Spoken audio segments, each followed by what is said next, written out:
the minister himself had lied on TV that he didn't have any properties in the US, that the only property he had was a property that was donated to his wife by the wife's father or mother.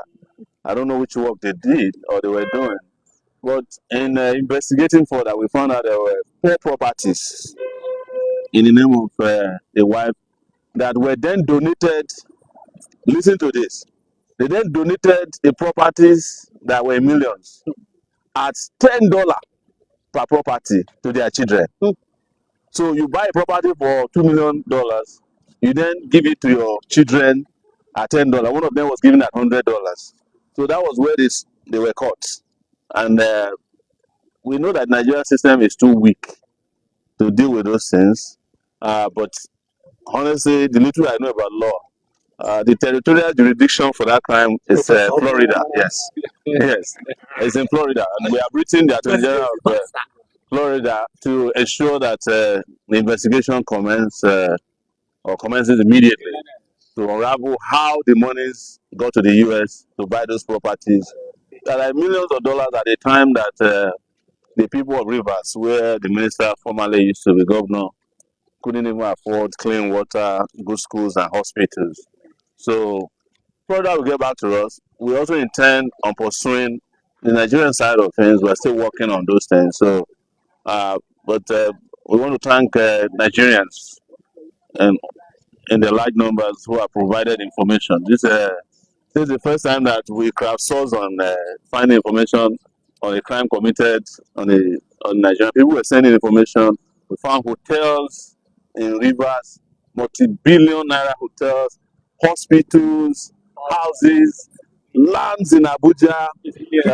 There was a land in which we heard that he paid $8 billion and 8 billion naira in cash to buy a piece of land in a River Park Estate.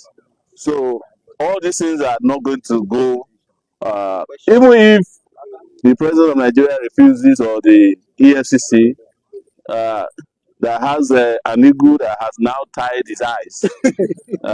If they cannot do anything, the people of Nigeria will do something about this, because it's our resources that were stolen.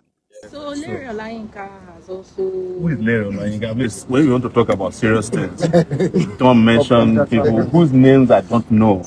You understand? Even though they are Nigerian citizens, I'm more focused on people who are involved directly. Not, I don't like distractions when we have serious matters of this. This is an international matter. Okay, critics argue that while you raise awareness about activism and transparency in Nigeria, that it has not really translated into real political structure from your own end, and that if you haven't tested your will by contesting at lower grassroots, do you think that is sensible enough? I don't understand where the question came from.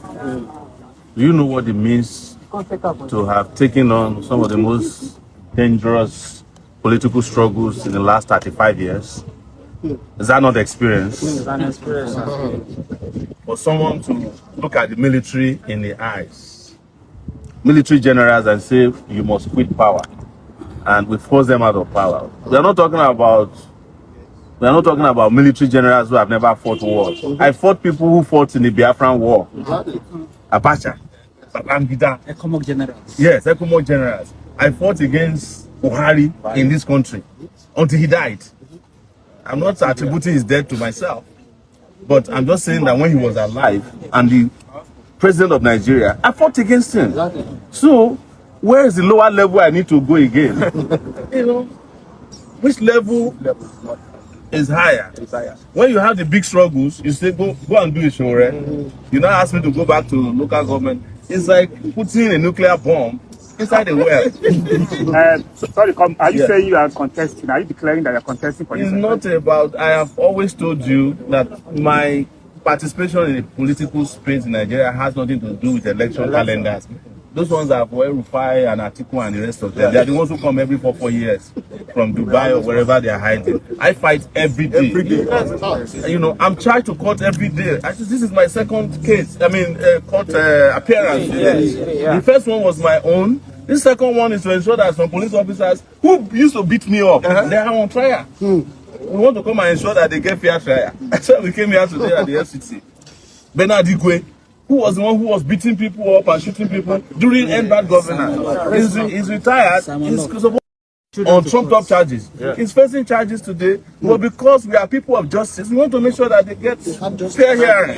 So that's why we came here today. All right, sir. Yes. Would you say that your confrontational style has limited your ability to build coalitions? Because if you now say you even want to leave Nigeria, with the kind of structure we have in place now, how feasible is that at the moment? You see, you people are always looking at the coalition of criminals. We are looking at the coalition of the oppressed. You understand? The coalition you are talking about are the people who put Nigeria where it is today. If Nigerians want to continue with this coalition of thieves, it's their choice. That's democracy. But I cannot, in good conscience, go and join the coalition of people who were the ones who killed 300 Shiites and buried them alive in Zaria. The Buhari people. The Attorney General to Buhari is in that coalition. What's his name? Malami. El-Rufai, who was helping to kill Southern Kaduna people. Who was the one who dug the mass grazing which the Shiites were buried. You want me in a coalition with them? I mean, are we serious in this country anymore? So, if the coalition helps you, good luck. But I cannot be part of a coalition of people who have failed and failed, even in school. We do not, even as bad as the education system is, we do not promote people who fail. Okay, sir. Yes.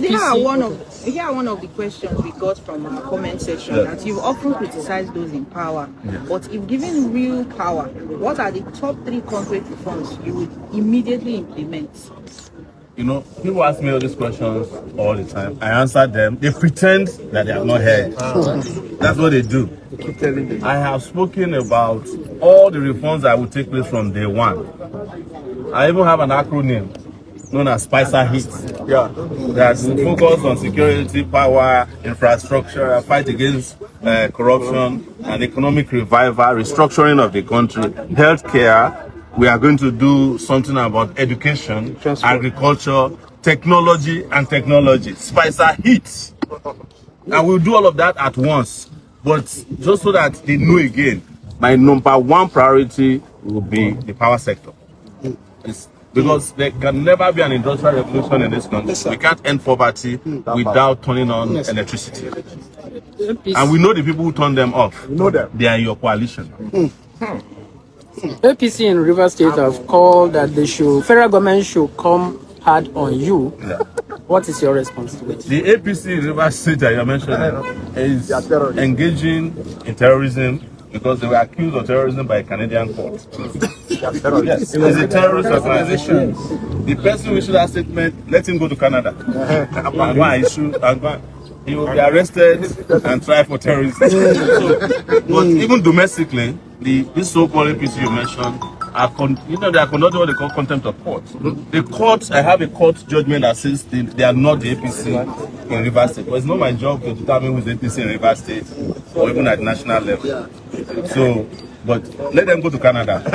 Yes. Sir, Senator Natasha has resumed, but unofficially.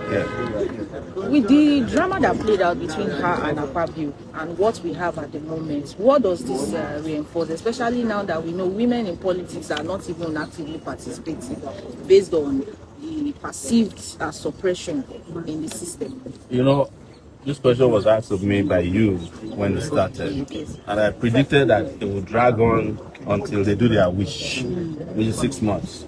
Except all of us join hands together and fight the system. Natasha is my friend, but Natasha was one of the person who said we don't need a revolution in 2019. You get my point. But till tomorrow, I support her, and I've given her all the best support that I can. But the struggle that I fight are struggles that are at the top, the ones that can bring about revolutionary change, not the ones that can bring about reform. That is why anybody that asks me to join the Senate, you point Natasha to them. You know, but I'm not on that level. We need Nigerian women to be represented, as many of them as we have their percentage in population. So if there are 51% of our women voting in election, there should be 51% of women in the Senate. I don't see why women don't vote for a candidate to win the presidency. They have the numbers. Yes, they just need to convince their husbands and their friends. Their boyfriends. Yes, whomever they know, they will win. They have the numbers. But women have to stop also playing second fiddle to men. Stop being the one that they put their party clothes on. You are the ones who will stand at their rally. You are the one who will sweep the place when they are gone. You have to accept that you are equal to men. Yes. You know, and by doing so, you also have to confront the religious system that always say that somebody took somebody's rib. You know, nobody took anybody's rib to be the woman. That's a lie. It's not true that somebody's rib, you know, if they took somebody's rib from somebody, men will be stronger than women. Women are stronger than men. That's the truth. Yes. All right, sir. They even live longer than men, by the way, scientifically. So, as I always tell women, if you are going to live long, why don't you take charge of the environment you are going to live in? Because most of us are going to die before some of you. All right, sir. Yes. Tinubu is a criminal, has caused a lot of controversy between you and the APC. And some are saying you have no right to declare that some because you are not in the court of law to say somebody is a criminal until proven as guilty. You cannot, and that is the reason why the Nigerian government is going ahead to fight this with you. So what would you say if somebody, for example, accuses Sowore and says Sowore is a criminal? What does he say to you? Do you know what I'll tell you? Of all the people that are complaining about this, my calling Tinubu criminal, Tinubu himself has never complained. Till tomorrow. And he has spoken to the media since then. He has traveled abroad. He has a TV station. He has several radio stations. He has a newspaper, The Nation. He has never complained. There's no reply. That I call. Why is everybody, you know what the Yorubas call Boromi Deleru? The man who was called a criminal has not complained. The rest of you are saying, why do you call? So let the man come out. And that's what I told the DSS as well. You have no right to take me to court on his behalf. He's here in Nigeria. Let us go to court. Yes, the situation is personal. And if you come to court on his behalf, don't come and tell me that he cannot enter the door, that he has immunity. Because he's my number one witness. Of course. All right. And that's why the man is not complaining. I think you take that home.